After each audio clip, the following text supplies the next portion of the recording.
Donnie and Dolly. The team is supported by ableauctions.ca. Closing your business? We can help. And King of Floors, your vinyl, laminate, and engineered flooring superstore. Is that J-Pat? Okay. Oilers beat the Canucks by a score of 5-3. Same two teams tonight. McDavid with the 4-point night last night, as we're joined by Jeff Paterson, brought to you by Skipper Auto. How are you, sir? Well, I was doing all right, but I tuned into the show to see the Dominic Cahoon goal, and I was a little disappointed. We're going to have a meeting afterwards.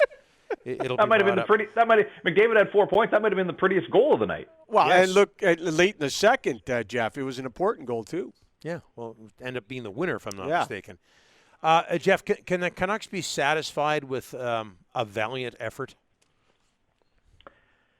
Oh, I mean, there are no moral victories, and yet that's kind of where we are with 10 games to go with this hockey club. I mean, they've lost 5 in a row, 6 of 7.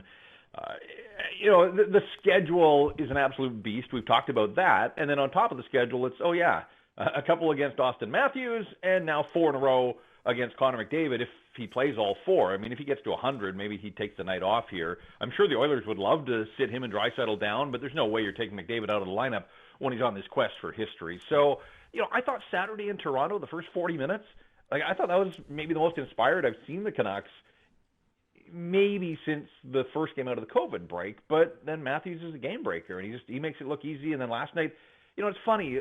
I was there at the rink. Mm-hmm. I didn't think, and I want to say this and have people take it in a complimentary way.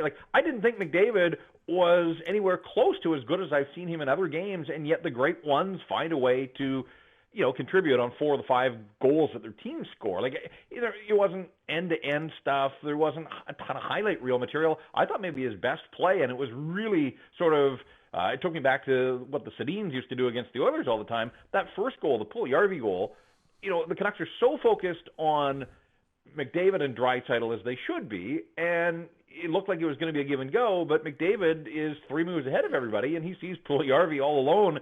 And instead of trying to force a pass back to Draisaitl going to the net, he finds the passing lane there, and it's an easy goal for Puljujärvi. And I just thought, that's sort of the magnificence of Connor McDavid on display right there. It doesn't always have to be at high speed. The guy's got incredible vision as well. You don't get to the point totals that he's at without having it all. And so now, that's really the intrigue going into the rematch tonight is, how many more does he rack up against the Canucks here in back-to-back nights? What did you make of Travis Green's hasty post-game press conference exit? I was fine with it. Don, there's nothing left to say. Honestly, we in the media have no questions. You heard it. I know you guys played it there. The second question after his assessment of the game was a question about Tyler Graovac. That's where we are with this hockey team now. And, sure, you could ask him, hey, what did you think of McDavid? But what's he going to say to that? There aren't many questions left about this hockey club. There's 10 games to go. I guess one of the questions is, will they find a way to muster a victory? The Oilers have clinched their playoff spot now. I do think at some point they will load manage with McDavid and Draisaitl, so I don't know if they're going to play every game left against the Canucks. And then, there's those games left against the Flames at the end. They'll probably see Louis Domingue at some point. Maybe there's a win, possibly 2, but it doesn't feel like it doesn't matter how hard the Canucks play or try. Again, this isn't about their effort, and so I get his frustration. I think Travis was put in a bad spot on Saturday, having to address the media on the Jake Virtanen story, and then last night, look, he heard the moderator ask if there were any more questions. In his mind, that was the end, and he wasn't going to stick around to find out if there were any more questions. As it turned out, there weren't, so I had no problems whatsoever. I think for the most part, Travis Green has stood in there and answered the questions that have been asked of him.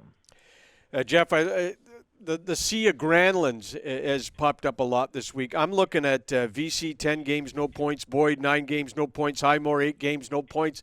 What is it with this franchise and this team? They can never seem to find anyone in the bottom 6 to be productive.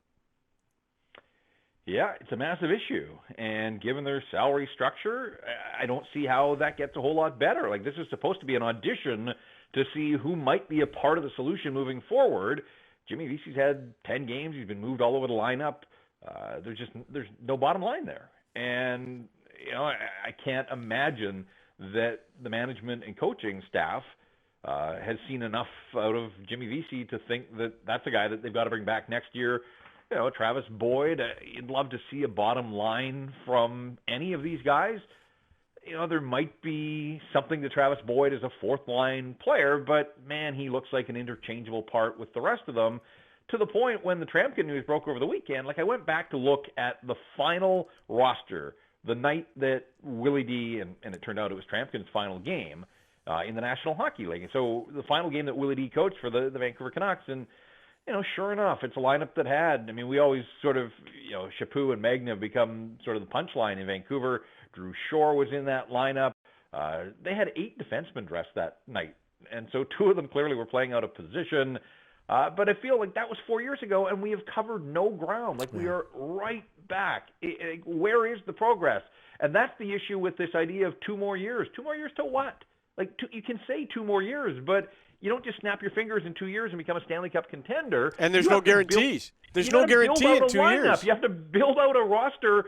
Yeah, I still think that this core is worth supporting, and there are exciting component parts, but, you know, I've made the argument, too, that if it was just about having 2 or 3 of the best players, the Oilers would be Stanley Cup champs every year. It's not. It's about team building, and so Jim Benning can ask for patience, but the track record is what it is, that 4 years have passed since a coach was fired, and one of the issues then was depth and, you know, bottom-end players, and here we are 4 years later, and, you know, I saw a lot of people when I posted that lineup on Twitter, people were asking the question, and rightly so, like, would this lineup beat that lineup? And what does that say about the progress that this organization has made in a 4-year span? Okay, so play the kids now. Jeff, when is Rathbone going to get in? Is the big one I got, because I know Gadjevich will play Monday in Winnipeg. Lynn's already in. For me, the intriguing one is going to be Rathbone, because they've lost you-know-who yesterday. Can't say his name on the show or I'm going to get ripped. But anyways, they lost a defenseman yesterday. So take a look at Rathbone, see what you got. I think they will, Rick. I do. I mean, McDavid lit them up for 4 points last night. Like, is it fair to throw Jack Rathbone in against the best player in the National Hockey League and evaluate clearly? Like, I think you want to put players in a position to succeed. And Travis Green was asked about it after the morning skate yesterday, and he said they've got a plan for Jack Rathbone. I think maybe they're waiting for that night that they know McDavid's going to be sat down and not played. But, you know, people said the same thing on the weekend, and my response then was Austin Matthews. Like, I do think you want to, like, Jack Rathbone wants to play. Don't get me wrong. I mean, if you asked him, he's, yeah, let me take on McDavid. But I think you do want to put guys in a position to succeed. And with Tramkin now out of the equation, like, think about the hard minutes that Alex Edler logs on a nightly basis. Edler is 3rd in the National Hockey League in shorthanded ice time per game. Not 3rd on the Canucks. At the age of 35, this guy is 3rd in the National Hockey League. Well, Quinn Hughes doesn't kill penalties. Ole Levy doesn't kill penalties at this point. Jack Rathbone has never played in the National Hockey League. Like, forget about getting Rathbone in this season. I think the fact that Tramkin isn't coming probably opens the door widely to a return for Alex Edler at the age of 35 for another season. And so what does the left side of the defense look like? You know, how do you integrate youth? How do you get better? Like, if they bring back Edler, and I don't know what they're going to do with Travis Hamonic, but if they bring back Edler and Hamonic, then you're essentially returning the same defensive core that we know top 4 hasn't been good enough this year. So, but I just think that Tramkin news on the weekend, to me, that was the first thing I thought of was, man, like, I bet you that opens the door wide for Alex Edler to get a new deal here with the Vancouver Canucks. I can see it. I can see Edler back on a 1-year deal. I could see it. Okay, Jeff, before we let you go, the Oilers in the playoffs, what can Connor McDavid and company do? Do you see a playoff team there, a team that can do well in the playoffs? I mean, look, it's been the issue for them as well over the years, lower in the lineup and trying to support those players. I thought their big weakness was going to be goaltending, Donnie, and Mike Smith has had a terrific season, so full credit to him. And it sounds like he'll go tonight after Koskinen last night, so I would imagine we'll see both starting goaltenders differ from last night. Yeah, I mean, in a 7-game series, the way McDavid's going, you probably bank on 2 wins just on him. And then the question is, can the Oilers cobble together 2 other victories? You know, it depends on their opponent, I suppose. We'll have to see. Like, playoff hockey is all about matchups. It's about teams making adjustments. I mean, can anybody contain him? I would say no, the way that he's playing right now. But it'll be really interesting to see whoever they draw in the first round. How do you approach that? How do you try to slow him down? Do you just accept that he's going to get his share of points and then you don't let the rest of the Oilers beat you? I mean, that's to be determined here, but I think the way that he's playing and how motivated he is, and he wants to show the league that it's not just regular season and a watered-down division. Like, he wants to put on a show and lead his team, so I'm really excited to see. I think absolutely he can be the difference maker that the Oilers want. Am I predicting they're getting out of this division? No, I'm not going to go on the record and say that, but I am really looking forward to seeing, A, how he plays in the playoffs, and B, how teams try to combat him, when you're seeing him night after night after night. All right, Jeff, thanks for this, and we'll send your regards and well wishes to Dominic Cahoon. Talk to you later. Talk to you later this week. All right, boys, keep up with the heavy breathing, and have a great day. No problem there.